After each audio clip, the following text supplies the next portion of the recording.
Hey, Jonathan, it's Stevie Richards. Thank you very much for the very first Cameo video request that I've received in 2026. By the way, Happy New Year to you and yours. Hopefully, you had an amazing holiday season way back in 2025, just a day ago.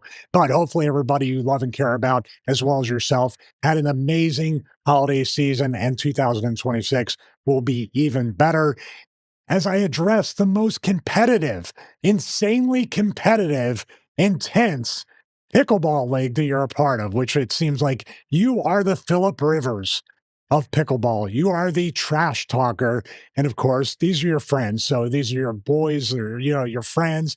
Well, if you have males and females, people you care about in the pickleball league, and you tend to get caught up with the intensity, with the competition, and you start to talk some trash. So I'm not I'm not immune to it either. Mostly with video games, though, not so much wrestling. I'll address that question about how I stay calm in a match or in a situation where it can get pretty heated and intense, whether it's a house show, TV, pay-per-view, whatever it might be.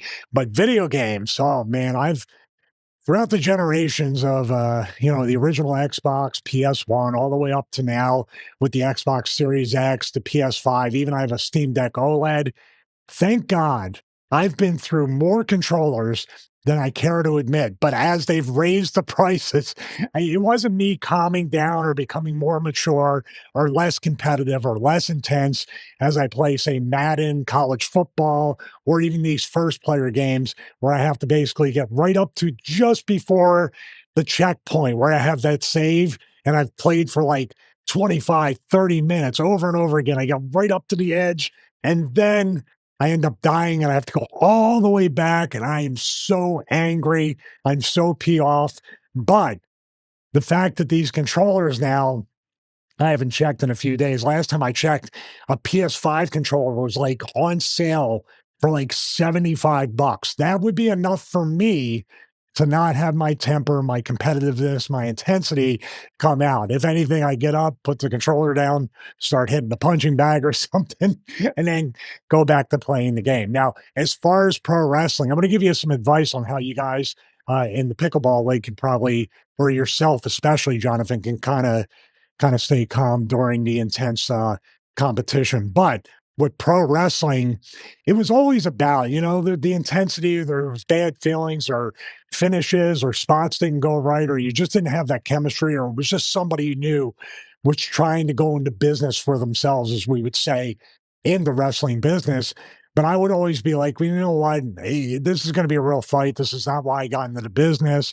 If it gets down to this, one or both of us are going to get hurt, and then nobody makes money. Then there's heat, suspensions, fines, and they would do that in certain situations. But I would really stick to my mission statement in wrestling. I'm here to make money, save money, not get fined or suspended. And also, the whole thing is we're not supposed to hurt each other. Even if the other person is not getting the memo, extra stiff or whatever. And I've given my receipts that way, really just hitting hard in safe places, or the Stevie kick was a little bit hard in the chest, not in the face. I would never try to knock anybody's teeth out or break their nose, but I would knock the wind out of them with like a Stevie kick right to the sternum or something like that, just to kind of get them off me, because usually it was just a defensive way of doing that. But more times than not, it would just calm itself down. And even if it got intense out there, there's a phoniness about the business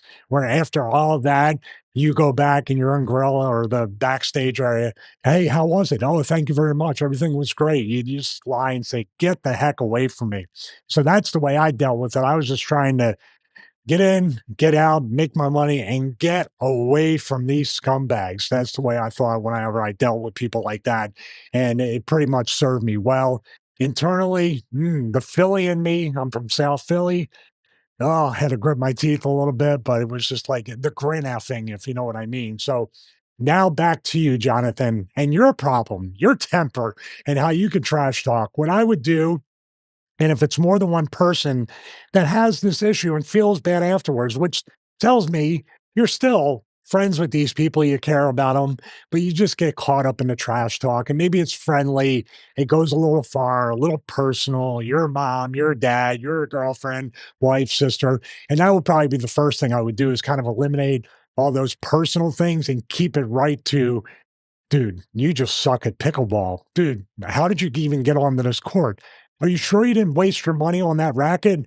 Do you think you should probably sell it on Craigslist or Facebook Marketplace?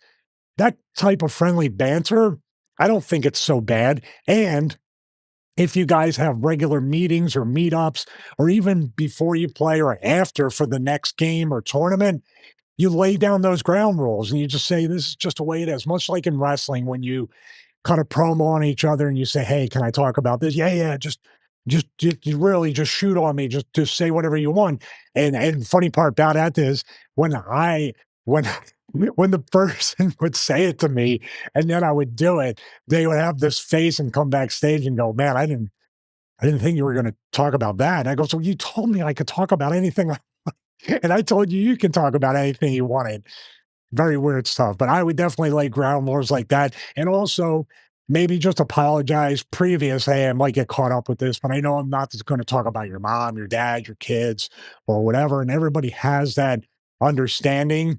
Then the friendly banter or trash talk is strictly relegated and isolated to the actual pickleball game, which maybe people will still get offended because maybe there are people in your league that do suck, and you have to point it out, and they can't get any better, and it's very then they start to get angry and out of control. So I would just say, make it friendly competition, friendly trash talk, keep it right there with the game and nothing really personal or anything like that. And I think everybody can have a good time. But you are definitely, I've seen some people playing pickleball in our complex here and where we lived before in the other two places. You're definitely right up there with the most, and you're like Kurt Angle level intensity when it comes to pickleball. And I mean that as a compliment. So hopefully in 2026, there won't be any pickleball like brawls or any or bench clearing brawls in pickleball or anybody using like Miles Garrett on Mason Rudolph, hitting him in the head with the helmet. Hopefully no violence and real fights break out for your pickleball game. And hopefully everybody has a lot of fun in 2026. Once again, Jonathan, Happy New Year to you and yours. Philly accent if you watch the show. And I hope you have an amazing 2026.